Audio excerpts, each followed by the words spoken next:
What's up, everybody? Going down this weekend, we got UFC Fight Night Belgrade. Uros Medic versus Daniel Rodriguez, and this is going to be my full card breakdown and predictions. Now, my initial reaction to seeing this card on paper, we got to pull an Anthony Smith to start this video off, you know the deal. On paper, I was like, ooh, I kind of winced. I'm not going to lie, I winced. Like, ooh. And then I started doing some tape study. And I got to say, we got a lot of UFC debutants on this card, so a lot of unknowns, right? I feel like a lot of fighters that make their debuts in the UFC, there's a lot of unknowns surrounding them per se. That's the way that I like to look at it. But stylistically, and a lot of these newcomers on this card, I actually feel like this just might be one of the most entertaining cards of 2026 so far. So I'm actually really looking forward to this event. Another daytime card, at least for us here in the U.S. Super excited about that. Back-to-back weekends. It's a nice little switch up in the schedule, man. Without further ado, I want to rock and roll right into this thing because, listen, this main event between Medic and D-Rod, I mean, two fun strikers, both southpaws. I think we're in for a banger in the main event. And the UFC heading to Serbia for the first time in Belgrade. The man in whom this card was built around, Uros Medic, the doctor. Let's see if he can go out here and get it done in what would be definitely the biggest moment of his fighting career. And we have a new co-main event, right? Jan Blachowicz was supposed to be taking on Bogdan Gushkov on this card, and we know Gushkov ended up stepping in against Magomed Ankalaev this past weekend. So now Navajo Stirling steps in looking to get the biggest win of his career, and obviously the legendary Polish power. Jan wants to still show us that he can still hang with these young up-and-coming fighters in the 205-pound division. So interesting co-main event, the biggest test of Navajo's career for sure. And then we got the Tin Man. We got Marcin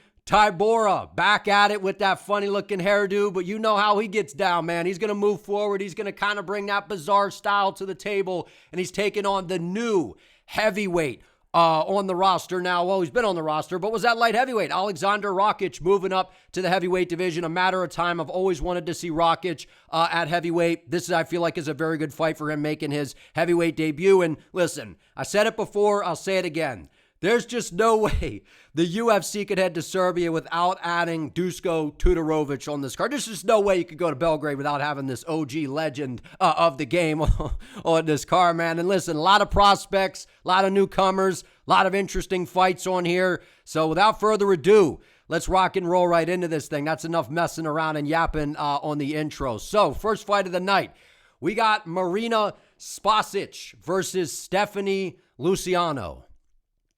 So my initial read, right, I always like to kind of look at the card on paper. Again, Anthony Smith follows us everywhere, man. On paper, I like to look and kind of give my initial read. Then I go in, watch some tape, right, kind of take a look at the records, path to victory, especially for the newcomers in the UFC, which Marina is that fighter in this case. And whenever there's a proven talent like a Stephanie Luciano, who I'm actually pretty high on in WMMA, I think that she's got a very good skill set. I need to see something impressive, especially coming into your UFC debut, that really separates you in order to take a chance on picking you, is the way that I look at it. And whenever I look at Marina and what she brings to the table, I think she's a very fun striker to watch. I think that her kickboxing, she's got the Muay Thai background, kickboxing background. She's competed in those arts, so I really like that. But one of the things that I've seen from her game since coming into MMA is I feel like she needs to do a little bit of a better job in terms of the movement, right? A little bit plotty, which that can kind of work in kickboxing and Muay Thai because things take place in a much smaller space and in a square most of the time, right? To where when you're in the octagon and you have that, the octagon shape, and it's a lot more like a circle, and it's a little bit harder to cut people off, and your footwork has to be quite a bit better, in my opinion. Those are some areas to where I see Marina struggling in MMA in particular. And listen, throughout her career, she's been impressive, right? And the biggest thing that I like about Marina, she brings it every time. She's going to put her foot on the gas, look to get in your face, let some big shots go, and she's a KO artist. I mean, when you look at her, you're like, she doesn't look like somebody that would be out here knocking people out. And then you watch her fights, and you're like, man, she is aggressive, right? And yes, she lost this fight here, but it was a competitive fight. Goes out there, finishes Santos 3 months ago. I like the activity. I like the striking. Mixes in the kicks very well. She's got some solid boxing. The biggest problem I have for her in this fight is I got some questions about that footwork in this fight, because I know Luciano is very elusive and moves a lot, and she fights very well moving forward and backwards. And also, I don't know what Marina's ground game looks like. We're going to find out in this fight maybe, right? Unless Luciano just goes in here and has a back and forth kickboxing fight for 15 minutes with Marina, then we won't find anything out. But I got some questions about Spasic's ability to close down Luciano in the big octagon here. And I also have some questions about the ground game. So for those reasons, I got to pick Stephanie Luciano. Now, I know it kind of sounds like I'm basically just picking, Luciano, because I don't necessarily believe in Spasic per se in the debut. But really, for me, it's more about Stephanie Luciano, because I don't think that this is an easy matchup for Marina in her debut. And I'm kind of surprised that they're giving her this fight. And maybe Marina just is that good, and she goes out here and kind of proves me wrong per se. She's very skilled, very good on the feet. And if this takes place on the feet for 15 minutes, I think Marina has a very, very good shot to get the job done. But what I've seen from Luciano throughout her career, right, prior to the UFC, we saw that she had very, very good skills, going on DWCS against Talita Alencar, getting that one back, in the UFC. She got the job done. And what we saw against Talita Alencar was the improvements. Very scrambly on the ground. Her ground game looks to be much improved. And yes, she lost a close one to Sam Hughes, but we know what Sam brings to the table. She's durable, going to walk forward, can mix things up on you. So kind of a tricky, customer that's been around for a while. And then to go out there and sub Ravena Oliveira, I thought that was impressive. And it's just kind of shown that the 26-year-old Luciano, she's just improving her skills, man. And I just feel like in this fight, it's just going to be Luciano is a little bit more elusive. She fights better. She's good at moving forward and backwards, where I feel like Marina has to be the one moving forward in order for her art to kind of open up to where she's the most effective. So I think Luciano sticks and moves, fights behind the long boxing combos, mixes in some kicks to the legs, to the body, keeps Marina guessing, maybe even throwing some level changes. I think that would be smart from Luciano to get Marina kind of reacting, and maybe Luciano can get her down, find a submission, win on some control time, push her into the clinch, slow her down a little bit, to where that could maybe make Spasic a little bit more hesitant to open up on the feet if Stephanie mixes in some grappling into this fight. So big question mark around the ground game of Marina. Maybe it is good, and the fight takes place on the feet, and if that happens, I think that it could be anyone's fight. But I'm going to go with Stephanie. I've seen her in the UFC. She's elusive. She's getting better. The ground game looks better. Got to be careful in the clinch, though, because Marina does have that Muay Thai background with the elbows and knees in close. But I think Luciano, more well-rounded fighter here. I think she'll come in with a good game plan and get this one done on the scorecards. I'll say 29-28. I think Marina takes a round in here where it's predominantly striking. I just feel like the output and the elusiveness of Luciano, hit and not get hit. She's not just going to slug in the pocket with Marina, because if she does, Spasic definitely has the power to be able to put her away. I think that this will actually be a fun fight to start the card, but I lean in the direction of Luciano here. I've just seen more at this level. Not to say Spasic can't get it done. She's fun to watch. This will be a fun fight. Next up, we got Jovan Leka versus Aleksandar Poppeck. Now, this one is one where I got some question marks looming over this, because my initial read was, I know that Leka we've seen them both guys on Contender Series, right? And Leka most recently went out there and was able to get the job done against Azamat. And listen, Azamat brings kind of a pressure grappling-based style to the table, so that's not the easiest guy to deal with. And whenever you go out there and you kind of have an underwhelming debut, like we know how DWCS works. You need a finish, you need to put on a masterclass, or you got to be in some sort of war. If you go out there and it's this kind of underwhelming blob fest and it's just a slow-paced, boring fight, you're probably not getting signed. And unfortunately, that's what kind of happened in this matchup, but I feel like a lot of that was the style clash here. And to go out there and at least get the win over Azamat, I still thought it was impressive. And Leka showed us that for a big dude, he's got a good gas tank. This dude's 6'5", got a 79-inch reach. He's got a good gas tank, and he's 24 years of age, right? For a guy that has, 13 wins and 2 losses, that's 15 fights, and the guy's only 24 years of age. So what I feel like we've seen from Jovan is he's getting better and better with every single fight, and he's not some blob at heavyweight, at least from what I've seen. He actually can throw some high kicks up there, mixes in some kicks pretty well, good straight right hand down the middle, and he's very, very well-rounded. He's a good grappler, got some tools on the feet. He's got the power, obviously, him being a true heavyweight. And then on the ground, very opportunistic. Not a guy that's just holding you down. Like, he can easily get guys down, but he's looking to advance position. land some ground and pound, soften you up, and even find some sort of submission. And that's what we've seen throughout his career. He can bully you on the ground. He's a strong guy. We saw it in the Milner fight, was able to chase and find the arm triangle. Most recently, was able to finish Danilo. He's got power. He's very well-rounded, and I feel like he's the more well-rounded fighter coming into this matchup. But what I like about Aleksandar is this is a guy that's fought in some of the lighter weight classes, and he did lose to Jamal Hill on DWCS, but at the time back then, I mean, Jamal Hill was actually like really good. That's when Jamal Hill actually cared and kept himself in shape, right? And that was a pretty good Jamal Hill. And ever since kind of, that little bit of a hiccup there, like we've seen some good things from Aleksandar, and him being a little bit lighter moving up here, I feel like he could potentially be the faster fighter in there, the guy that's maybe a little bit more technical, and we've seen he's not short on power whatsoever, man. This guy's got nasty striking. He's got power in that right hand. He will throw big winging shots. He will walk you down, attack the lead leg. He's got good elbows and knees in the clinch, and we've seen that he's got a solid gas tank as well. So both guys, to me, have good gas tanks. They're both solid on the feet. I kind of lean, actually, Aleksandar a little bit in the striking. But this being a little bit of a shorter notice, I don't know that that's actually going to be a big deal for Aleksandar here. I feel like that just means that, whether I'm sure he's actively training, right? And preparing, staying in shape, ready for when the time arises. So this being a situation where he really doesn't have to cut anything. So I feel like that could potentially help him, but it could also potentially hurt him. He could feel a little bit sluggish in there, carrying around that extra weight, maybe not putting in the same amount of miles that you need to get down to those lighter weight classes. So I think Alexander's a ton of fun to watch. I think he's very live here to go out here and find some sort of KO or just outscore Leka. But from what I've seen, man, I do got to side with Jovan Leka in this fight. And I do think that we see some sort of stoppage here. And I'm going to say a late second round ground and pound stoppage. I think that Leka is just going to fight a very smart fight here. I think that Poppeck is going to have some good moments early. He'll be attacking the lead leg, throwing some big shots, but he tends to overextend and kind of wing the right hand a little bit. And I think if Jovan can kind of pull him into a little bit of a barn burner, those are going to be his opportunities to level change, get to the hips of Aleksandar. And my worry for Aleksandar is if he's on his back in this fight, being under a true heavyweight in Leka, I just feel like Leka, one of these guys, like I said, I don't think he's just some blob that's really uncoordinated. He's pretty athletic, he moves well, and he's very, very smart in the way that he approaches these fights. And that's what we've seen over at least his past 5 fights, going back and watching a lot of what we've seen. And I was impressed by him on the Contender Series. I know it wasn't, the most entertaining thing, but he was poised. You could tell that he's operating with a good game plan in there.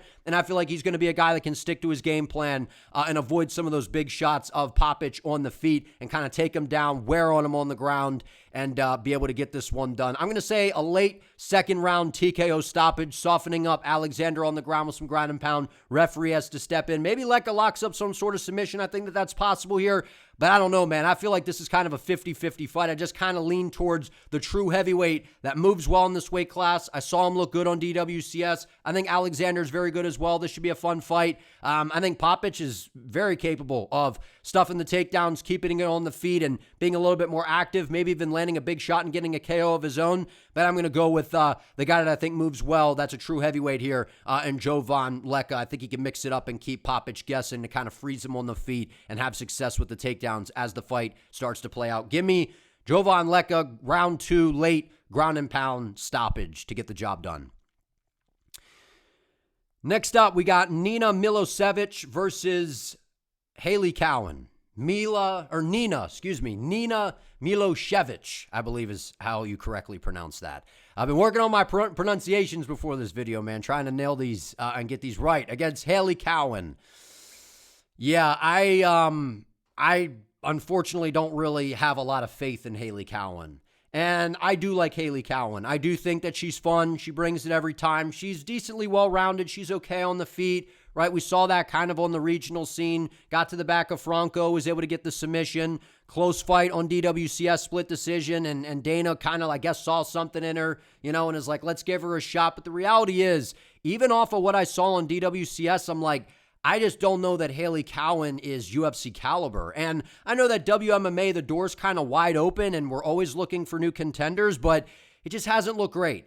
And I know going distance with Jamie Lynn Horth in your debut, like, okay, because Jamie Lynn Horth's kind of experienced, but Jamie Lynn Horth isn't dangerous. Then she goes out there against a dangerous striker in Nora the Great Cornholio, right, and gets stopped, but submitted by Nora, who's a striker and not particularly great on the ground. So that was kind of surprising to me. Then goes out there and we faded her ever since she's came into the UFC and it's been working out. And this one got brutally KO'd by Alice Pereira, who's young, very, very big and explosive for the division. So it's not like she's been in there with bad opposition. The problem is I just feel like she's outmatched skill-wise in this fight completely. And I know that Hailey's been in there in the UFC. She's made the walk. She's been in the promotion. She was on DWCS. I get all those things. But when I watch Nina, I just see that she's the more polished fighter here. She's got some power on the feet. She's good on the ground. She's good everywhere. And I just feel like she's got advantages everywhere this fight goes. On the feet, she's busier, has good power. She can mix the kicks in well. She can blend the boxing in with the combinations, chop at the leg, shots to the body. She's got good movement. And I feel like on the ground, she's got a little bit of an edge over Hailey Cowan. And I know we've seen that Cowan is pretty solid on the ground. And typically Cowan, she can take a shot pretty well. But once that chin starts to go, man, I start to have some doubts there. So for this fight here, I'm going to go Nina to get the job done. And I feel like she finds a late finish here. And I'm going to lean towards submission. I feel like she's going to find a late submission in this fight to where she's just going to be a step ahead of Hailey. Hailey will start to slow down. Nina clips her with a good shot on the feet. You see Cowan shoot a sloppy takedown. Milosevic kind of reverses position, locks in some sort of sub, gets to the back of Cowan, and gets her out of there midway through round number 3. If not, she wins a pretty clear-cut decision. I feel like Hailey will have some moments here and there. Like, I'm not going to count out Hailey because, I haven't seen Nina at this level, but everything that I've seen from Milosevic, I just feel like she's the more skilled fighter at this point. Even though Hailey's a little bit bigger, going to have a reach advantage, she doesn't fight very well, from range, utilizing her reach, kind of fighting to that game of I'm going to play the long game because I got a reach advantage and a height advantage. We don't really see that from her. And the women that have been very, very technical, they've seen to give her some problems. But if Hailey does win, I just feel like she kind of size mogs Milosevic and kind of just bullies her around in the clinch and on the ground, but I don't see that happening. I think Nina's just the more skilled and well-rounded fighter. I think she makes good on the debut and gets the biggest win of her career. Give me Nina Milosevic by round 3 submission. If not, she'll just win unanimously by decision. Pretty clear cut. Next up, we got a fun one here. We got Mateusz Rebecki versus Kyle Prepolec. Now, here's the deal. All right, I'll pull out my Jason Statham here. Here's the deal. Jason Statham approved is this fight. The reality of Mateusz Rebecki is I don't trust this guy, man. I don't trust this guy as far as I could throw him, and I think I could throw him pretty far considering that he's 5'7" and he's just a little meatball. I'm joking. But the reality is, this is absolutely a fight that Rebecki should win, and if he doesn't, I feel like his UFC run is over. And if he doesn't win this fight, I feel like they're just going to give him some young fighter they're trying to build. That's the reality at where we're at with Mateusz Rebecki. The good news for him is, I don't think Kyle Prepolec is that good. Now, having said that, Prepolec's going to be a little bit taller, have a little bit of a reach advantage, and we have seen that Kyle is kind of crafty in there. He's kind of savvy. And we saw that before, when he went on this little run outside the UFC, and then he kind of moves his way back in, right? Takes it on short notice against BSD, and we know how good BSD is. Had a couple of moments early, landed some good shots, but then ultimately got taken down and dominated, got brutally finished by Drew Dober. But we've seen moments from Kyle in a lot of these fights. And if there's ever a guy that finds ways to show lapses in judgment in there, fumble finishes, put on poor fight IQ displays, that is Rebecki. So it's very possible that Mateusz could have this fight won, and he brutally, he really hurts Prepolec, catches him with a big shot. He's beating him up brutally, and then all of a sudden, Prepolec survives and then comes out and wins this fight. It wouldn't surprise me. I just don't trust Mateusz Rebecki. But that said, I'm going to pick him to win this fight, and I think he finds a finish. And I actually think that it's probably going to be by a submission. I definitely could see it being a KO, but if I'm Rebecki, I'm watching some of these fights with Kyle Prepolec to where the path of least resistance is shooting a takedown on this guy, getting to the hips, running through the takedown, putting him on his back in the center of the octagon, beating him up with some ground and pound, waiting for him to kind of look to advance position or scramble and move, and then lock in a sub. And we've seen that while Rebecki, since being in the UFC, has been this fun back-and-forth striker. And by the way, every fight that Rebecki is in is crazy entertaining. So this will be no different. This will be very entertaining, right? Got finished by Diego Ferreira, had some moments, was doing okay there. And I think he submitted Roberts, is I believe who he submitted since being in the UFC. The crazy war with Miktabek Orlabai, look how well that's aged. We know how good Orlabai is, especially since he's moved up to 170, right? The crazy war with Chris Duncan was just a step behind in that fight, right? Ludovit Klein got injured later in the fight. It felt like Rebecki could maybe find a way to get it done. Couldn't do it. Goes out there, beating up Grant Dawson. Looks like he's going to get a finish. Fumbles, chooses to grapple, and then gets submitted. So the reality is, I don't trust Rebecki as far as I could throw him, man. I feel like his fight IQ is bad. He makes bad decisions in there. And at times where you feel like he has an area where he's better than the guy, he doesn't go to that area. He focuses on being just more entertaining over getting the win, which, as fans, we appreciate it. But given where he's at right now, man, get the win by any means necessary. And the reality is he's more dangerous on the feet. He's better on the ground. I feel like he's better than everything at Prepolec. He hits harder. The problem with Rebecki is he does not wear damage well. I feel like maybe it's the scar tissue adding up from being in all these wars, but, you flick him, you go right on the cheek, and the cheek just, boom, blows right up, and he can't see out of his eye all of a sudden, or it's compromising his vision a little bit. So that's a worry for me because, again, whenever that scar tissue starts to add up, you get cut, there's a bad cut, we could see some sort of stoppage or whatever. I don't think that happens in this fight. I think if it plays out on the feet, Rebecki's more powerful. He's the better striker. I feel like Prepolec's more technical. Rebecki just kind of spams these big winging, overhands, which can get predictable. But he's got that good check hook as well. I can see that finding the chin of Prepolec.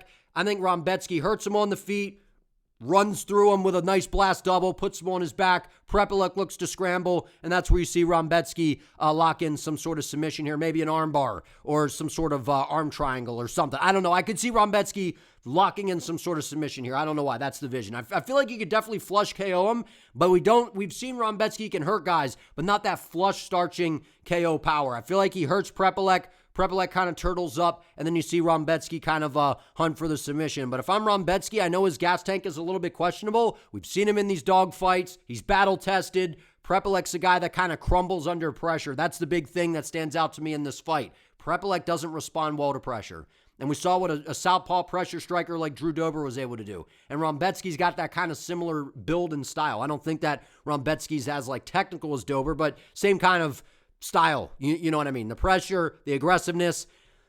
Prepolec's got a little bit of an advantage in the height and reach, but he doesn't use it very well. I think Rebecki's more explosive, more powerful. He needs to get the win here. So we appreciate the entertainment. Rebecki, do whatever you got to do to get the win. I don't care if you smudge this dude. Get the victory. I like Rebecki. He's been frustrating in some of these fights, but I think he gets this one done and puts on a good performance here against Kyle Prepolec in what should be a gimme fight for Rebecki at this point, because if he loses this fight, I'm going to be worried about his future in the UFC. This is absolutely a fight he should win. High confidence. I think Rebecki gets the job done despite me not really trusting him. I just don't think Prepolec's all that great. Next up, we got Bogdan Grad versus Denis Buzukja. Now, I'm going to be honest with you all. I want to see the weigh-ins later in the week. So for now, this is going to be my prediction, but it's liable to change by the end of the week. I want to think on it a little bit more. I want to see what the weigh-ins look like because on my board, I got all my predictions written down in method of victory. And this fight and one other fight, which we'll talk about when we get to it, I got a little circle thing that I can move around on my board next to these specific fights, and this is one of them. And that means I don't know, I'm unsure. And I've been back and forth, and that's this fight.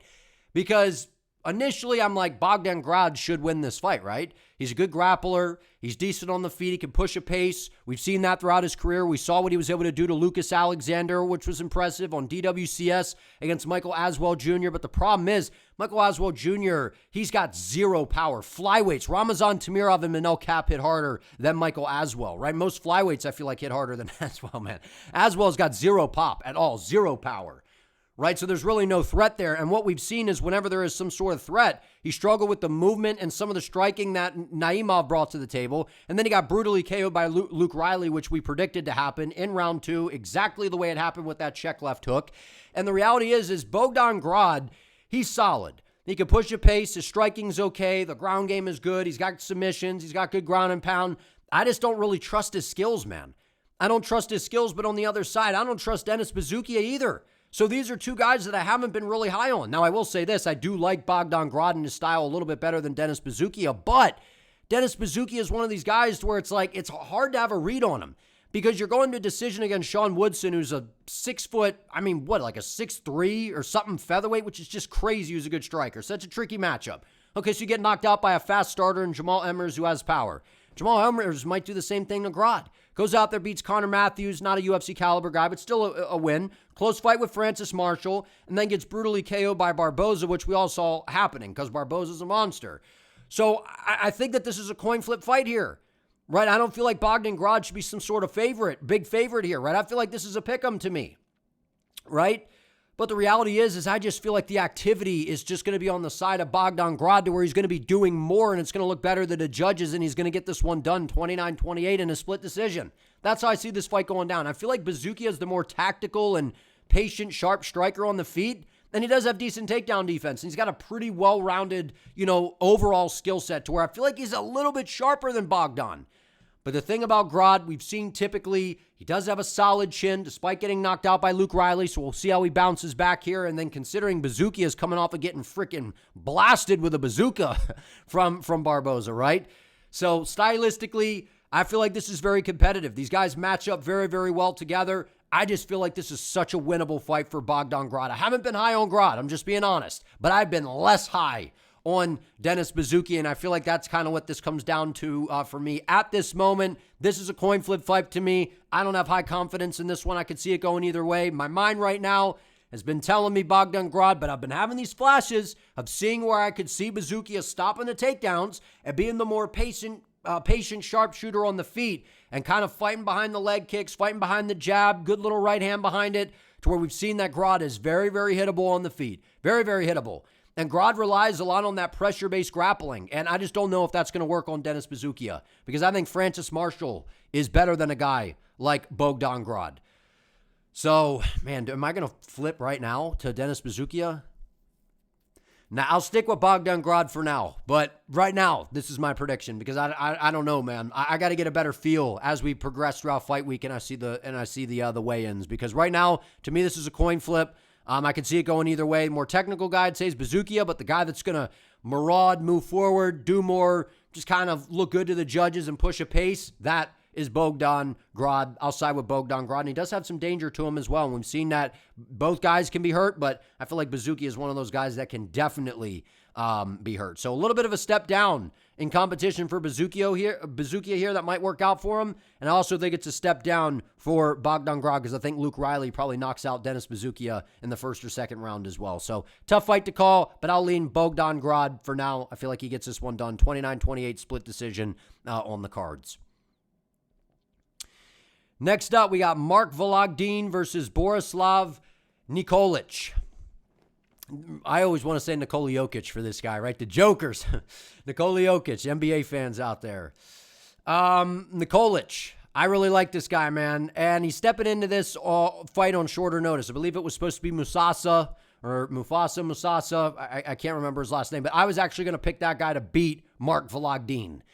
So now enter Borislav here, who I feel like is actually maybe a tougher fight than the original fight that Mark Vologdin had booked, because I feel like Borislav is just super dangerous, man. Super fun to watch. Not the most technical guy in the world, but he brings a fast-paced, action-packed fighting style to the table, and that's what we've seen from him, especially recently. And I love the activity that we've seen from him, right? And he's out here finishing people, landing nasty elbows, following it up with some good shots, locking in a guillotine, a ninja choke. This guy is so dangerous from everywhere. And what he causes is just a high-paced, chaotic tornado of a fight, to where he's just coming out throwing these wild punches, to where that is one thing that I don't particularly love, right? The technique can get a little sloppy, he throws these winging shots, but at bantamweight, you can kind of get away with that for a while until you get towards the top of the weight class. Then that's where things are going to start to become a problem. But one of the reasons that I feel like Nikolic likes to do that is because he knows that, look, what are you going to do? You don't like the pressure and the chaos that I'm bringing? Go ahead and shoot a sloppy takedown. Shoot a panic takedown. I'm going to lock in a sub. Because that is exactly what Borislav brings to the table. He's very, very dangerous at every single where the fight goes. In the striking from range, in the pocket, springing into range with power shots. He's got good kicks. His hands are dangerous. He's got good speed. But like I said, that ground game I feel like is something that's going to come into play for him in this fight. And on the other side, you got Mark Vologdin. And listen, those of you that really know, Mark Vologdin is the reigning atomweight champion of the UFC and the undisputed atomweight champion, right? Now, unfortunately, it's not on the line in this fight because this fight's at bantamweight. I'm joking around. But listen, Mark Vologdin, I feel like is a guy that should be a flyweight. Now, maybe he does go out here and win this fight and surprise me a little bit, right? He's the guy that's been preparing for a fight. He's well-trained over at All Stars. It's a great camp. This guy's 5'3" with a 65-inch reach at bantamweight. And listen, it was a hell of a fight against Adrian Luna Martinetti on DWCS. One of the best fights of all time, probably the best DWCS fight of all time. I like Mike Davis and Sadiq Youssef. That's a great fight as well, but this is probably the greatest fight ever. 9 months ago on the show. The reality is Mark Vologdin is technical. He is a good striker, but this is a guy that, what are we praising him for in this fight? Yeah, he lost, but he got his ass whooped as the fight started to play out, man. He was getting battered so bad by Martinetti. So basically it was, he's super tough, so that's what was so impressive. I know his skills are good. Like, I'm not saying he doesn't have skills. He's a good striker. He's got good kicks, mixes things in really well, rips good shots to the body. His hands are pretty good. This guy, to me, is just, man, he's so hittable. He is so hittable. And this fight that he had, wasn't this like a draw against John Castaneda? And I picked Vologdin to win the fight, and he actually did a little bit better than what I thought he would do in that fight. But still, I just don't have a lot of confidence in Vologdin. I feel like this is a guy that should be at 125 pounds. I feel like 135, these guys are a lot bigger. And in this fight, Nikolic, I feel like he hits a little bit harder. He's going to be a little bit busier. And as the fight starts to play out, we see Mark get a lot more hittable. And to me, he starts to slow down. And if you do any of that against Borislav, this is a dude that he's a shark in the water. And once he smells blood, he will absolutely hunt for the finish. So what I think happens is it's competitive in round 1. And then we see that pressure and that tornado style of Borislav start to get to Mark Vologdin. And that is where Vologdin will shoot some sort of sloppy takedown, not liking the pressure that Borislav's bringing to the table. And that's where we're going to see Nikolic lock in some sort of submission and get the job done, I'll say in round number 2, right? Maybe it could be a KO for Borislav. It could just be a hard-fought decision and we get another war here from Vologdin. This guy's 26 years old. He's taking a lot of damage. And I know you could say, well, Borislav's a little reckless and he's hittable as well, which is very true, to where Vologdin could outscore him, win a decision, catch him, put him away, all possible. But I just got to side with Nikolic, man. I like his style. He fights like batshit crazy, man. He comes out like a bat out of hell, throwing these big shots, gets in your face, and I think he's the more dangerous fighter all around. I like the pressure. I like the variety. I like the pace and that ground game that he has in the back pocket, not just taking people down and winning on control time. He could potentially do that as well, but he's got a nasty submission skill set that I feel like he could catch Vologdin in something amidst that chaos as the fight starts to play out. Give me Borislav to get this one done. Round 2 submission over Mark Vologdin. I think it'll be fun while it lasts. It may go the distance and be another war, but I feel like we see Nikolic get a submission here. Next up, we got Michael Oliveira versus Oban Elliott. The cannon will sound. The Hunger Games cannon will sound for this fight. Boom.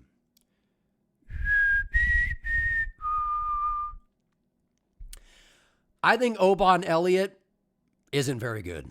That's the reality. And I think Oban Elliott is responsible for making us think that Suk Young Ko is something that he's not. And I also think that he's responsible for having us think that Jonathan McAuliffe is something that he just might not be. Not to say that these guys are bad fighters, because they are good. I just feel like Oban Elliott was a guy that was massively overrated at one point. That's the reality. Beating Val Woodburn means nothing. Beat Preston Parsons, okay, decent. Basil Hafez, decent, considering what Hafez was able to do against JDM, we get it.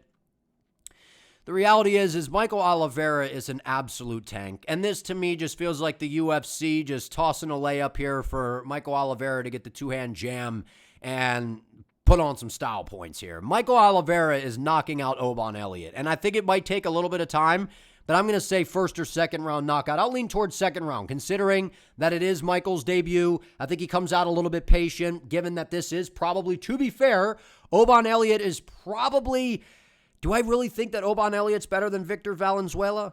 I mean, Valenzuela beat Max Griffin in his debut, so he got a shot in the UFC and looked okay. So I'll lean in the direction that Oban Elliott is probably the best fighter that Oliveira has fought. And we've seen that Oban Elliott in both of these fights came out very aggressive, to where he looked good early. Comes out all angry. He's got that fire hydrant of a head. He's got a big head, man, right? He's got that big old head, the big dome. He's going to move forward with confidence in it. Spamming some kicks, looking to let some shots go to try to gain that respect to kind of dictate how the fight's going to go and set the pace.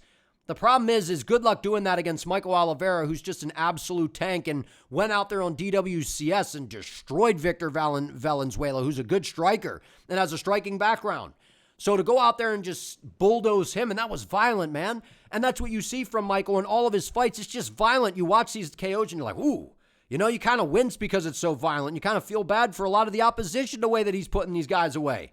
He's going to have a massive reach advantage here, 6.5-inch reach advantage. He's going to be the taller, rangier guy. And we've seen for a guy that is built like a brick, man, he's got a solid gas tank. We've seen him go longer in fights, so he's not some guy that just goes in here and has to get a first-round finish or otherwise the gas tank goes to crap. That's not what we've seen. He's an imposing style of fighter. He'll move forward, fight behind the jab. He jabs, pulls you out, and then pulls out your attack, will sneak the left hook right around the lead shoulder, or, against the southpaw, the lead shoulder. But in Oban Elliott, right towards that rear shoulder, Oliveira is dangerous, man. He's got power in everything he does, and I just feel like he's going to smoke up Oban Elliott. Elliott's best path to victory is to land a good shot early to gain some respect of Oliveira, take him down, wear on him, try to drag this fight out, and maybe find some sort of submission or ground and pound stoppage or win on the cards, but I just don't think he's going to be able to do that, man. I feel like Oliveira comes out a little hesitant.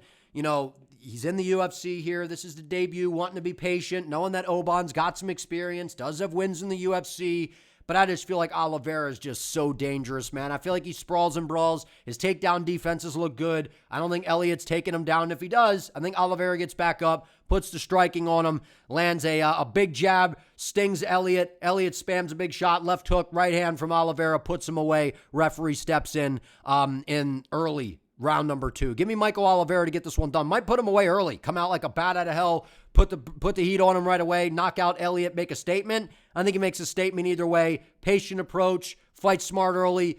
Applies some slow pressure. Lets Elliott get some of the fun jitters out of the way early. And then backs him up. Puts it on him. Batters the lead leg of Elliott. Make him a sitting duck. Takes him out with the boxing. Michael Oliveira is a beast, man. I'm high on him. Liked what I saw on DWCS. Think he runs over Oban Elliott, who I feel like at one point was rather overrated. The Welsh gangster, he's getting knocked out by Michael Oliveira in round number 2 or the first round, but I'll say round 2 here.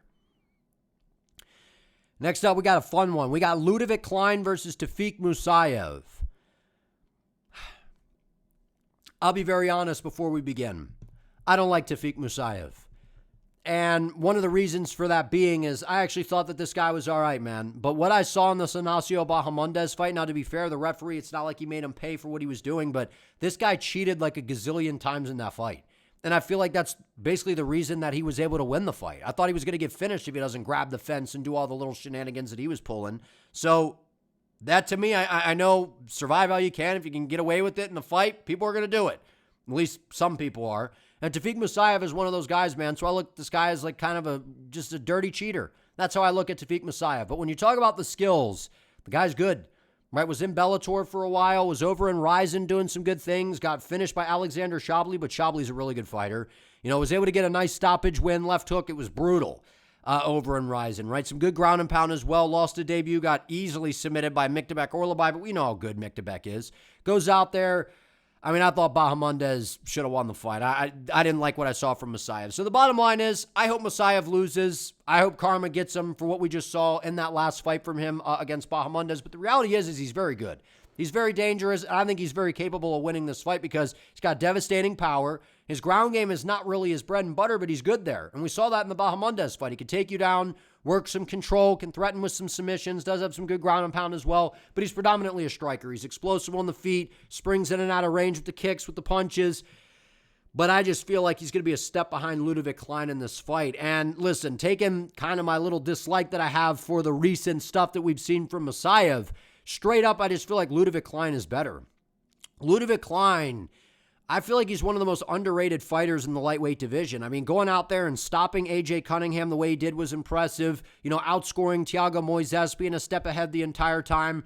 Outscoring Roosevelt Roberts, who's decent on the feet. Lost to Mateusz Gamrot, but we know how good Gamrot is. I think Gamrot would run over Musayev and put him in the blender, the washing machine, rinse and repeat, and make Tofiq Musayev's life very difficult. Right, and then going out there and beating Rebecki, we know Rebecki's very dangerous. And look, Ludovit Klein was in complete control of the fight, was picking him apart, got injured, was able to survive and showed that dog, man. But the reality is that was 9 months ago.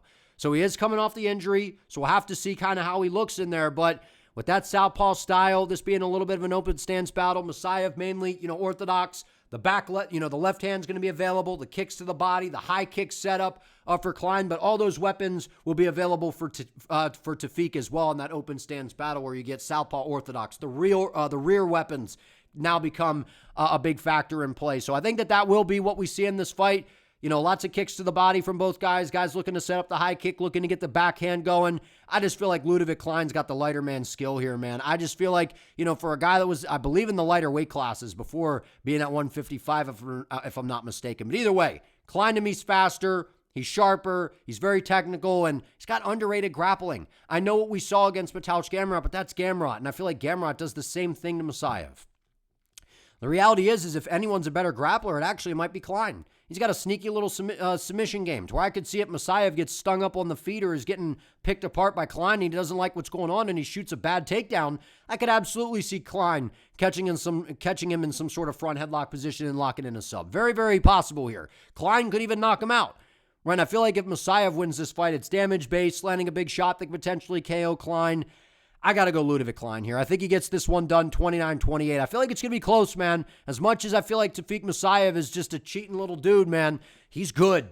He is very, very good. He's very good. He's powerful. He's dangerous. He's pretty well-rounded. He's mainly a striker, but we have seen that his ground game is decent. He's going to be a little bit taller. Klein's going to have the reach advantage. I just feel like Klein's footwork is really good. He does a good job in the open stance game, controlling the lead hand, firing off that left hand, touching it to the body to eventually, shoot it straight down the pipe. He's faster. I feel like he's more technical, the more well-rounded striker. I feel like Musayev maybe has more one-shot power, but I just feel like Klein's ground game, sneaky submission skills that Musayev has to watch out for. And I feel like the more technical all-around striker is Ludovit Klein. I think he bangs up Tofiq Musayev on the feet to get it done. I'll say 29-28 on the cards. Ludovit Klein outscores him and just picks him apart. Next up, we got Milos Janicic versus Noah Gugnan. I feel like this is going to be a fun fight. Now, the way that I kind of look at this is I feel like you could potentially say that Noah might be a little bit more technical than Milos at times, right? And I feel like Milos, he kind of starts off very technical, and then he starts to get into the fight and just starts to just kind of bite down and start swinging, man. And that's the thing that I really, really like about Janicic is this dude's a fighter, right? He's fought in multiple different combat disciplines, whether it's boxing, bare knuckle, dirty box, whatever. He's doing all this different stuff. Like, all this dude wants to fight, man. All he wants to do is fight. I could see this dude just fighting in parking lots just for the heck of it, man. Like, he's that kind of fighter. Then my question is, do I think that Noah is going to like being in that kind of fight with Janicic? My answer is no, I don't think so. While I feel like Noah, if he could slow it down and fight behind the jab, get the right hand going, get those kind of clean combinations and technical striking that we've seen from Noah in the past on display, that's how he wins this fight. Slowing it down, making it kind of this tit-for-tat, back-and-forth game, mixing in some takedowns to take away that kind of chaotic game that Milos brings to the table. Because I will say this, for being almost 26 years of age, we've seen a lot of improvements, at least I think, from what I saw from Noah watching his early fights. This is a guy that's gotten a lot better. His ground game looks pretty good. We've seen him be able to take guys down, submit them. His ground and pounds look good. And if he gets into that top position against Milos, I definitely think that Milos could be in some trouble. And I feel like that might be Noah's best path to victory. Bang the leg kicks from the outside, fight behind the jab, double it up, close the distance, land some big right hands, gain the respect of Milos, make him a little bit more cautious because we do see Milos gets a little wild. And when he does that, those are where the openings start to present themselves on the feet. And also, he overswings, and that's where Noah could take him down and put him in some bad spots and look to land some ground and pound or possibly even find some sort of submission. Either way, we either get a back-and-forth war for 15 minutes here, or we're seeing someone get stopped, and it's going to be impressive. That's how I see this fight going. I find myself leaning towards the side of Milos Janicic here to get this one done by a round 2 KO. And for me, it just comes down to the fact that this dude's a scrapper, man. And I just feel like as clean as Noah might be at times, like he's not the most clean guy, but I feel like he is a touch cleaner than Milos. Milos starts technical and then he just kind of lets loose and then it becomes kind of wild. Noah doesn't really do that. He kind of stays behind the jab, behind the right hand to where I feel like that could favor him as the fight starts to play out. But the reality is Janicic is just not a guy that really goes to the scorecards. If he's winning or losing, he's going or you are, right? It's either he's getting a finish or you're finishing him. That's kind of the reality of his fights. And we've seen, been a little bit inactive, which is something that kind of does concern me a little bit. But he's coming off of a win over, I think that's Cowboy Oliveira, if I'm not mistaken, right? Alex Oliveira, I believe, because I watched this fight and I'm pretty sure that's Cowboy Oliveira. I didn't know he was still fighting. That's why it caught me off guard, right? So 7 months ago, a UFC vet, but definitely a guy that's past his finest hour, right? But was able to knock him out, get the job done. Milos is going to have a little bit of a reach advantage. He's also very dangerous everywhere the fight goes as well. So while Noah's good on the ground, it's not like he's just going to take down Milos and Milos is clueless there. I think Janicic is very scrambly on the ground. He's got really, really good, little scrambles that he likes to use. He's got a live submission threat off of his back if he gets into a top position himself. And I just feel like on the feet, he's going to turn this into some sort of chaotic barn burner. And I just feel like that's where he's going to thrive in the chaos, to where you're going to see Noah kind of melt a little bit to some of the just chaos and pressure that Milos is going to bring to the table. So give me Milos Janicic to get this one done by second round TKO. If not, I think it goes to the scorecards. We get a crazy war to where Janicic would get it done there, but I wouldn't be surprised if Noah wins this one either. Two guys that are unproven at this level. Noah, to me, maybe the little bit more technically sound guy, but Janicic does have good technique at times, and he's very, very, very dangerous all across the board. For those reasons, I'm going to side with him in this moment. The dude's just a scrapper, and I feel like that's what he turns this into, and I feel like he's able to best Noah in that kind of game. So give me Milos to implement his game, make it chaotic, and just kind of melt Noah as the fight plays out, and land a big shot, TKO stoppage. Ref steps in, fight's over. Next up, we got Vlasto Chepo versus Gilbert Urbina. Man, I got to be real on this one, dude. Hang on, I need a drink real quick. I think that Chepo is really fun to watch. He's got the look, the tattoos. He's a big dude. He's scary. He's kind of got this menacing vibe to him to where you're like, this guy looks like a fighter. He kind of looks like a guy that I could see like at BKFC. He looks like a lot of those guys, right? Scary, big, strong, Viking looking guy. That's what he kind of reminds me of, man. Like, he's got that intimidation factor. And what we've seen is this dude will just charge forward and throw massive shots and put you away. But the problem is, I don't think his ground game's very good. Got a lot of question marks about his ground game. And number two, he gets so chaotic that he gives the opponent the opportunity to sharpshoot him on the way in. And while I don't think that Gilbert Urbina is particularly great, I do think that he is actually a better fighter than Chepo. Like, I think that he's the more technical fighter. I think his ground game is better. And I also think that he could sharpshoot Chepo on the way in and knock him out. But the problem is this is Urbina coming up to 185 here. I think he's fought at 185 before, if I'm not mistaken. But if you've looked at his most recent fights, gets knocked out brutally by Uros Medic, who's main eventing this card. Medic is a monster. And I think that Medic would knock out Chepo, right? Even though different weight classes, I understand. But Chepo's just so hittable, man. Charles Radke stopping Gilbert Urbina. And I know Radke's okay, but not a great look. Right, getting the job done over Orion, and it's like, who's that, dog? That's 3 years ago was his last win. Got subbed by Brian Battle, who's not even in the UFC, which was because he kept missing weight. The reality is I feel like Gilbert Urbina is very live to win this fight. I really do, man. I don't trust Chepo at all, and I like Chepo. I like his style. I love that he pushes the pace. He's always in a fun fight. I like all of that, man, and especially, this last fight, it was impressive, right? And I think he's fighting over an octagon, if I'm not mistaken, and a lot of those guys are a ton of fun to watch. The reality is he's so hittable, and I got so many questions about his ground game to where I could easily see him overswinging on a shot, or Urbina just diving at his legs, taking him down, putting him on his back, and submitting him quickly. I could very much see that. Or him not being able to get out from bottom and Urbina just smashing him with elbows and the ref steps in. I could also see Chepo loading up a big shot, and Urbina just stays technical and snipes him down the barrel with a right hand or something. So I'm not sold on Chepo.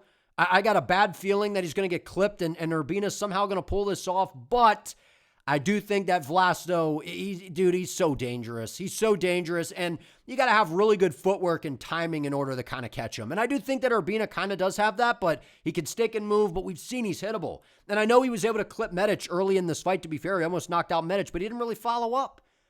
So I think that there's definitely a chance, man. I've been wrestling with this one. I'm not convinced on Vlasto. I'm just not.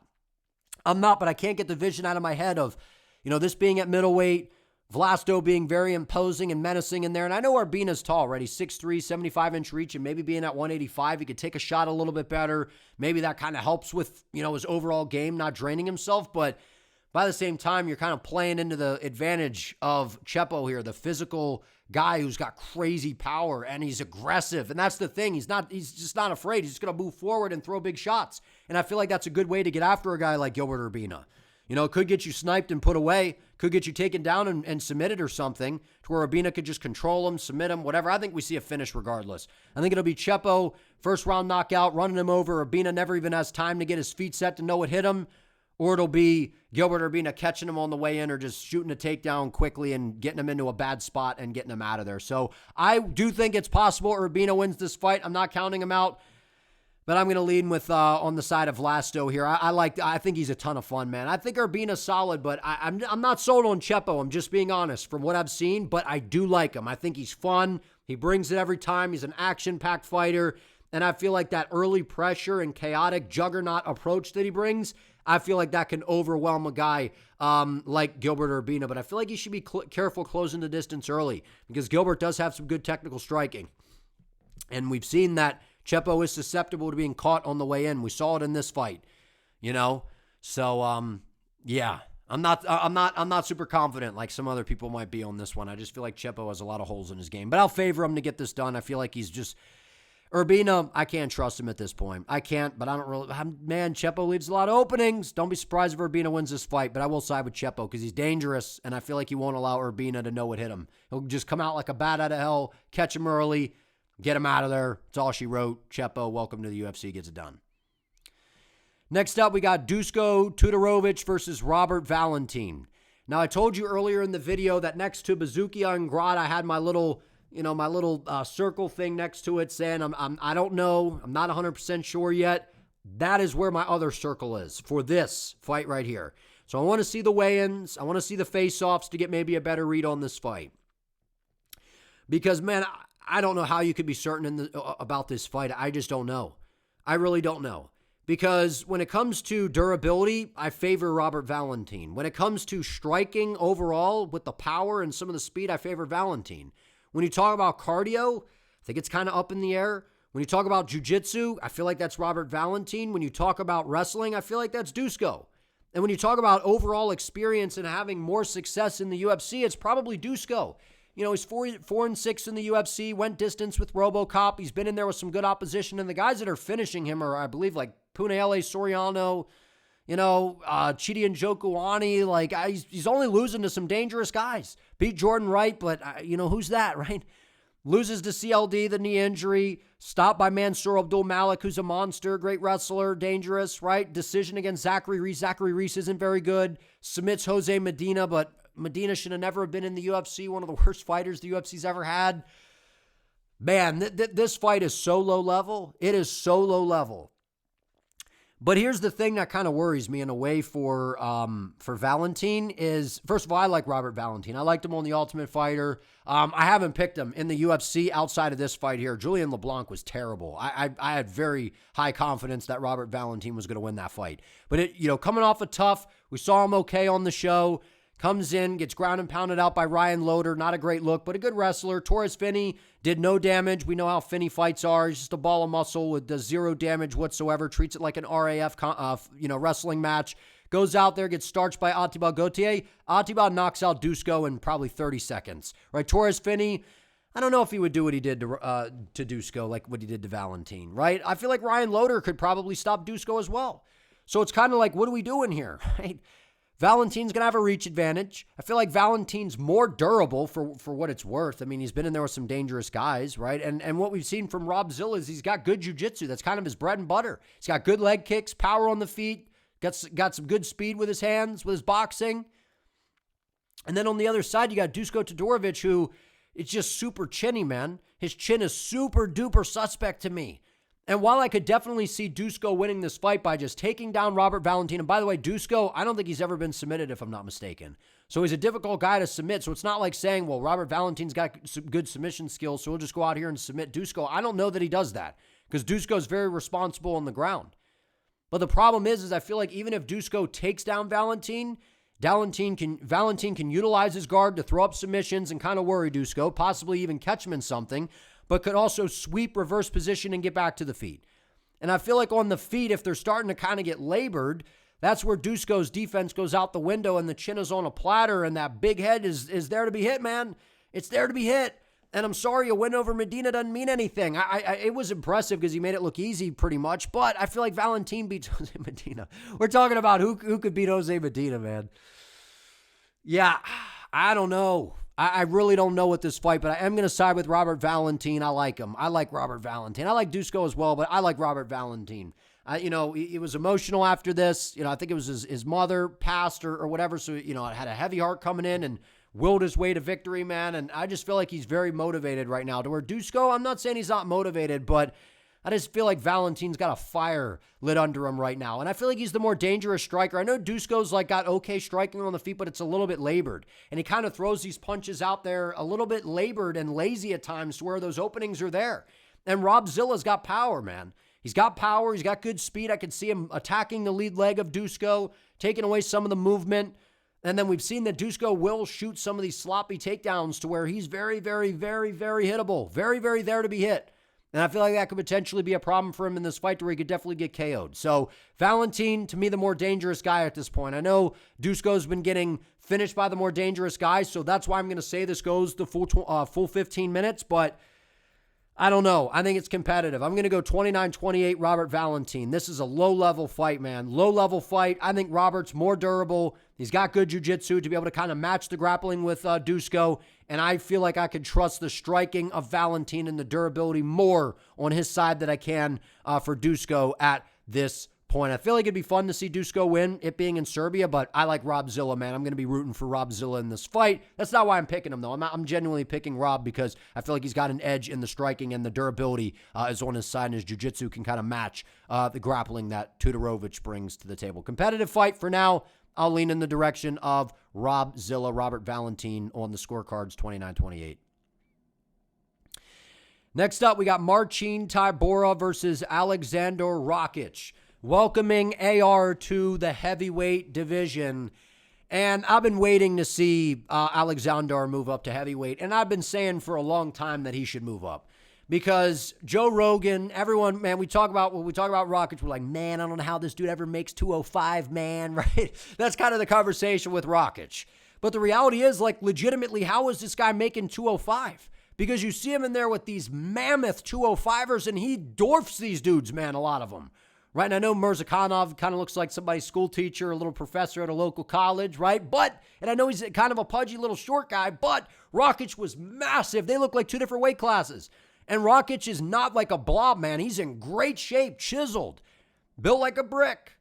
No homo, not pulling a Rogan here. No Diddy, right? I'm just saying, Rakic is always in good shape. So I'm going to be curious to see what he looks like at heavyweight. Hopefully he didn't add on too much extra body fat and all that stuff to kind of take away some of the speed, because I feel like that's going to be a big advantage for him at heavyweight. It's just being faster and more technical than a lot of these guys. And we've seen a lot of these 205ers that move up to heavyweight. They're just a step ahead. They're faster, they're more technical, they're sharper, and they fight with a better game plan. And I feel like that's what we're going to see here. Marcin Tybura is so washed. If Rakic loses this fight, he's done. I'm sorry, he's done. I'm putting the stakes that high on this fight for Rakic. If you lose to a almost 41-year-old Marcin Tybura in 2026, and you were a guy in Rakic who I don't think is necessarily in his prime anymore, a guy that we were talking about as being like a legit contender at 205, there's no way you lose to Marcin Tybura. There's just no way. This has to be like one of the locks of the card. And I don't like talking about locks and all that stuff because it's the fight game. We never know. But, man, Rakic has to win this fight. So I'm going to pick Rakic to get the job done, and I feel like he wins by decision. Might even finish Marcin Tybura. But it's going to be important for Rakic to establish, his game right away, because one of the problems with Aleksandar is he doesn't really have a ton of power in his hands. Doesn't really sit on his shots. And I feel like at heavyweight, maybe with him not draining himself to, make the, 205 weight class, maybe he does sit on his shots and have a little bit more sting behind his punches. Because he's got a good jab, basically just spams 1-2s. It's the kicking game of Rakic.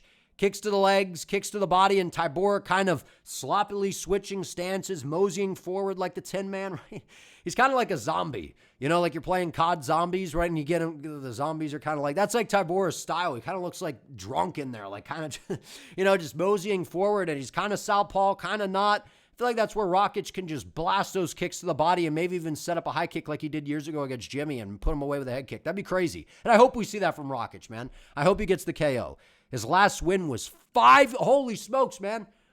Rakic's last win was 5 years ago. Wow. I did not realize that. The leg injury against Blachowicz looked decent in that fight. Got stopped by Yuri, looked really good until Yuri just broke him. Ankalaev was able to outscore him. We know how good Ankalaev is. Got powered jab by Mirzakhanov, who hits really hard and is really explosive. I guess it's kind of hard to have confidence in Rakic, actually, considering that he hasn't won in 5 years, man. Holy smokes. But look at his frame here. He matches up really well against Tybura. An inch taller, same reach. To be fair, Tybura's got more recent wins, but over Janata Deniz, Mick Parkin, I feel like Rakic could beat both of those guys. Coming off a loss to Delia, got smoked in that fight. We've been fading Marcin Tybura in these. I think we picked him over Mick Parkin, and I think in the Deniz fight. We picked Tybura in a couple of them, but recently, he has not looked good, man. He hasn't looked good. And I know Tyrell Fortune's like decent and actually kind of okay at heavyweight. The reality is Tybura's slow. He's plotty. His ground game's he relies on kind of getting tagged up and then battling through the adversity, getting to his ground game, submitting guys or grounding, pounding him out. The problem for Tybura is I feel like Rakic is really good on the ground. His takedown defense is good. Offensively, he's good as a grappler. And I feel like on the feet, he's going to be faster, sharper, and he'll just beat Tybura to the punch. But I will say Tybura is like an actual heavyweight. So maybe he has a little bit of a power advantage with the boxing, but he throws out these sloppy kicks. I just feel like Tybura is sloppy. He's always been sloppy. Man, I like Marcin, but he's just sloppy. He is. Moseys forward, throws a lot of sloppy combinations. He's there to be hit all day long. His defense isn't good. This is absolutely a fight that Rakic should win. He should win it all day long. Might even find a TKO, but I'll side with a 30-27 easy coasting decision for Rakic. Just blasting kicks to the legs, to the body, maybe even catches him with a head kick, popping the jab, spamming 1-2s, getting it done on the scorecards. But I'll be curious to see what Rakic's gas tank looks like at heavyweight if he does add on some extra size. I feel like he should keep himself rather lean coming up. I feel like he'll have a speed advantage. And he's a strong guy to begin with. So I feel like he could beat Marcin Tybura in every area of MMA. He'll be a step ahead of Marcin the whole fight and get the job done. Because Tybura is going to try to smudge him to get inside that kicking range. So Rakic is going to have to do some work with his hands. And in the clinch, Rakic is all right. I think Rakic is the better fighter at this point. I think he gets it done. Can't believe that, man. 5 years ago, I didn't realize it was that long. Give me Rakic by decision. All right, our co-main event of the evening. We got Jan Blachowicz versus Navajo Stirling. Now, those of you that have been watching the channel, you know I'm a big Jan Blachowicz fan. But the reality is I've been picking against Jan Blachowicz in pretty much all of these fights recently. And at least that I can remember. I like Jan. I think he's a super cool guy. I don't know how you couldn't like Jan Blachowicz. He's awesome. And Jan Blachowicz in his prime, right? Former champion, excellent Muay Thai, blitzes in with good shots, excellent kicks, some of the best leg kick defense in UFC history, checks kicks very, very well. He had butchers your legs. He's got a good jabs to the body to then set it upstairs and then fire a right hand behind it. And Jan, back in the day, he had a really good ground game. Good jiu-jitsu, good takedowns. We saw him take down Adesanya and control him, and we know that that's not the easiest thing to do, and I know he had a size advantage in that fight. But the reality is, the decline, it's here. And unfortunately, it has arrived. And I noticed in this last fight from Jan Blachowicz against Bogdan Gushkov, now granted, it was a draw and it was a competitive fight, and actually I did pick Jan in this fight, now that I remember it. I think I did. I think I picked Jan. But beside the point, Jan Blachowicz, I see the slowdown in his game, man. Gushkov, I know, is very dangerous. I know that what he did against Ankalaev, that's not normally how he fights. He comes out aggressive, throwing big right hands, big power, hands down, marching forward, looking to knock you out. And he had Blachowicz in a ton of trouble. We saw Gushkov slow down. Blachowicz battled back into the fight, was able to hurt him bad and almost finish him to where, we ended up getting the draw. But if you watch that fight back, I was seeing Jan do some things that I feel like I haven't seen him do in the past, which was Jan Blachowicz, whenever the shots would come, he would kind of back away like this, but he would kind of scoot back out of the way to where now I see Jan Blachowicz kind of standing in range a lot. And that to me is Jan understanding that he's almost 44 years of age, which is insane, man, how fast the time is going. The fact that Cannonier's in his low 40s, and now that, not mid 40s, sorry, Jared. And now that Jan Blachowicz is in his almost mid 40s, it's nuts, man. Where's the time going? But the bottom line is Blachowicz doesn't get out of the way as well. And I feel like a lot of that is because he realizes that he's older and just a lot slower than these guys. So he doesn't like to back up as much because then he's got to restart the process of moving forward and trying to cut off the distance. And the reality is by the time Jan gets to Stirling, 30 seconds are going to be done in the round. So all Stirling has to do is pop a jab, circle off, and another 30 seconds go by. Like I'm exaggerating, but you get my point. And it's hard to watch because Jan Blachowicz is just slowed down so much. And if this was even a year ago, if this was this fight, I'm probably picking Jan to win. And I still think Jan is live to win this fight because Jan is on one of the craziest streaks in UFC history to where every single fight has been razor close. The Ankalaev title fight to a draw. The Alex Pineda basically split. I think it was a split decision to where it could have went either way. That was a razor close fight. You know, the Rakic fight, Rakic did get hurt, to be fair. The Ankalaev fight, the Alex fight, right, was super close. I thought that this was a really close fight against Allberg, right? And I know Allberg, champion, really, really good and more dangerous than Navajo Stirling. But Navajo Stirling and CKB, man, they've seen Jan Blachowicz twice now, at least, right? Because Izzy fought Jan and then Allberg fought Jan. They know Jan's game. And the only thing that we've seen from Jan over the past couple years that's different is he's slower. He's a lot slower. Now, having said all that, that's kind of my spiel on Jan Blachowicz. And it's hard to watch because I'm a big Jan Blachowicz fan, and I'm always kind of pulling for Jan in a way, right? The problem is Jan, the speed, man. The speed is going to be a problem, and even the leg kicks have slowed down a lot to where they're a lot easier to see coming, and he doesn't get out. That's the biggest thing is Jan doesn't get out of the way. He used to kind of get out of the way a lot more, and he charged him with these blitzing combos like against Dominic Reyes, those kicks to the body to where he ends the combination. He still loves that. I love how he blitzes, boom, kick to the body, then tries to throw the high kick. All of those things were never that fast to begin with. Now they've slowed down, but we all know the last thing to go is the power, and Jan still has power. And he kind of resorts to leg kick spamming, eventually throwing that kick to the body, touching you with the jab to the body to eventually set it upstairs and try to find the right hand. That's Jan's game now. And he doesn't get out of the way at the same, man, because he knows that he's going to have a lot of ground to cover. And the reality is Navajo Stirling, while I think that Navajo Stirling is maybe not as great as a lot of people hype him up to be, he's still good, and I like Navajo. And he's constantly been improving, and the performances have gotten a lot better from fight to fight. Getting it done against Tukos. Ivan Urslan, who's dangerous. Adolfo Bellato, who's pretty dangerous. Stopping Bruno Lopez, a dangerous striker, and most recently beating a very experienced guy in Cutelaba and just breaking him. So Stirling's going to have a little reach advantage here. He's going to be much faster. He's got solid grappling as well. He's got good leg kicks, a good jab. He's got that CKB style where they're very kickboxing oriented. He'll fight behind the jab, feint, blast the leg kicks. He's going to have to be prepared, though, because Jan Blachowicz does a great job checking kicks. So we know that Jan can do a great job eliminating the leg kick game. The problem is he kind of over parries on the jab. He kind of swats these days. He swats at the jab, especially if it's starting to land on him and starts to bother him. And then that's where Navajo can eventually walk him into a left hook or set some sort of a high kick up behind it. So saying what I said about Jan, he's a lot older to me in terms of he's slowed down. He's not the same guy. He's still very, very live to win this fight. And despite him being older, look at how competitive he has been against some really, really good fighters, some of the best guys at this weight class.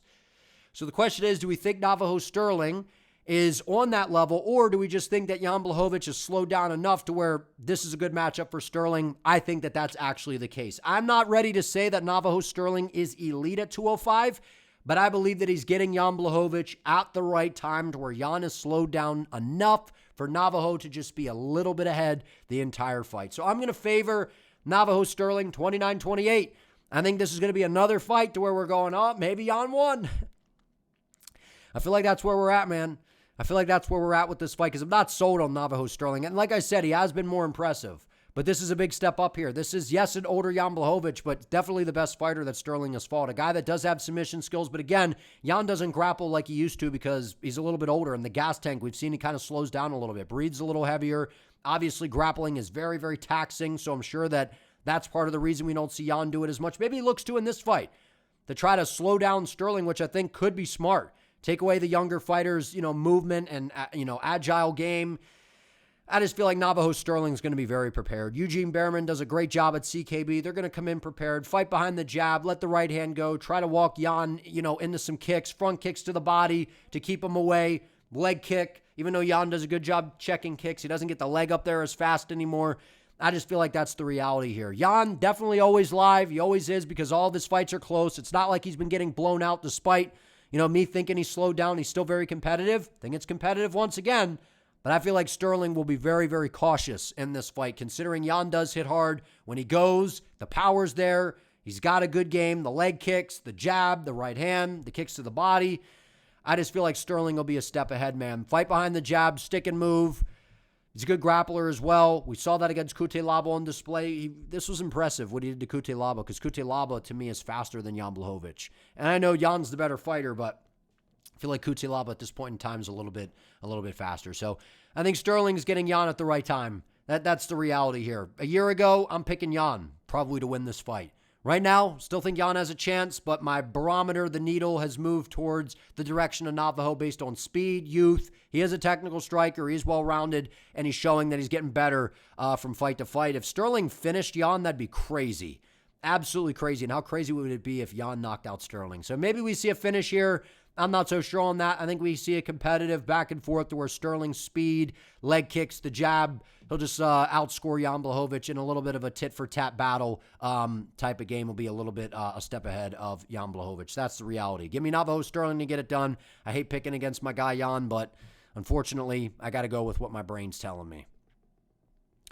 Last but not least, we have arrived at the main event of the evening. If you guys are enjoying this video, if you could do me a favor, please subscribe to the channel, give this video a like, and use some of them hype points on this video. I greatly appreciate it. And we recently passed 10,000 subscribers. I really appreciate the support, man. It means a lot. I appreciate every single one of you.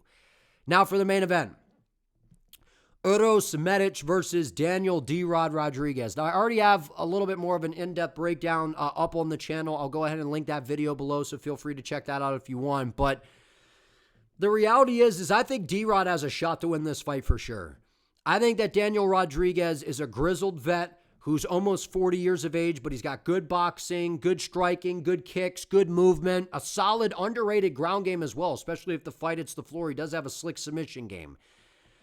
The problem is Uros Medic is in the prime of his career and is one of the most dangerous strikers at 170 pounds. And I know D-Rod's a good striker, but the thing about Medic is I think he's just going to be so much faster than D-Rod in there that I feel like it's going to be night and day in terms of the speed. And the thing is, while D-Rod's going to have a little bit of a reach advantage, I just feel like we've seen D-Rod get a little bit slower over the past few fights. And I know, listen, he's on a 3-fight win streak, and I know, okay, so he lost to Ian Machado Gary, who's about to fight for the title, one of the best in the world. Kelvin Gastelum, to where Kelvin gas bubble, his fat rear end missed weight, drug him up to 185 and just kind of blobbed him, right? But we saw some good southpaw left hands landing from Kelvin Gastelum, right? Close decision against Alex Morono, not a great look. Knocking out Ponzi with that blitzing combo in the third, but Ponzi, to me, has been washing over the hill for a while, right? And then Kevin Holland, and I heard that Holland was maybe compromised in that fight. Either way, had some good moments. Holland had good moments, but D-Rod surprised me in that fight. The reality is I just feel like Uros Medic, man, in Belgrade, in the prime of his career, coming off of the biggest win of his career against Jeff Neal. And dare I say, listen, I like D-Rod a lot, and I think in a way it would be crazy to see him go out here, given the fact that he was just in prison in Tijuana and all that stuff. It's just a crazy story, man, and I like D-Rod. He's always game, always in an entertaining fight. I like D-Rod a lot, man. But to me, it's just a little bit of a step down from Jeff Neal. At least it feels that way to me. Look at how we've seen Jeff Neal fight against some of the best guys at 170, and look what he's been able to do against like Shavkat Rakhmonov and Ian Gary. He's been in close fights with those guys. And look what Medic did to him. And I know that Neal was coming off of the loss to Protest, but still got the job done against Muslim Salikov, put him away. Got hurt early by Gilbert Urbina, but then put him away. Punahele Soriano's a heavy hitter who's bounced around weight classes, right? And then knocking out Tim Means brutally with an uppercut. So two southpaw strikers. Both guys are fun. I think we get a kickboxing fight here. D-Rod, to me, is not necessarily a slow starter, but a guy that likes to kind of build into the fight. Pick up his reads, starts to put the volume on you, and then he can kind of snowball and take over as the fight starts to play out. But I feel like D-Rod's going to have to stand his ground early because we've seen that Medic's defense is suspect, and he is chinny, and he's there to be hit. but we've also seen him clipped. We've seen him battle through it in the Semmelsberger fight. I believe he got clipped, battled back. We saw him get clipped in that fight against Gilbert Urbina and battle back. We've seen him get hurt and find a way to survive and get back up and knock people out. And that's the reality of Medic. This dude is must-see TV every single time. All of his wins are by finish. And if he loses, he gets finished. That's the reality of his fights. Someone's getting finished.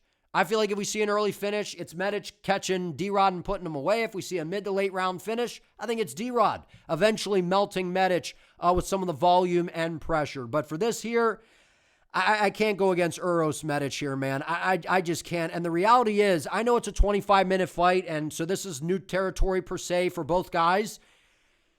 So in terms of a gas tank, we saw Medic, go into the third round against Semmelsberger, and the gas tank looked okay. So I do have some gas tank questions on both guys, because we've seen D-Rod, the gas tank can look suspect. For Medic, a fight goes longer. He's an explosive guy. How does the gas tank hold up, especially if it goes the full 25? So I think Medic could outstrike D-Rod over the course of 25. I think D-Rod could outstrike him over the course of 25 if someone slows down. The reality is, I don't think this goes to the scorecards. I think if D-Rod wins, it's a mid to late round TKO stoppage.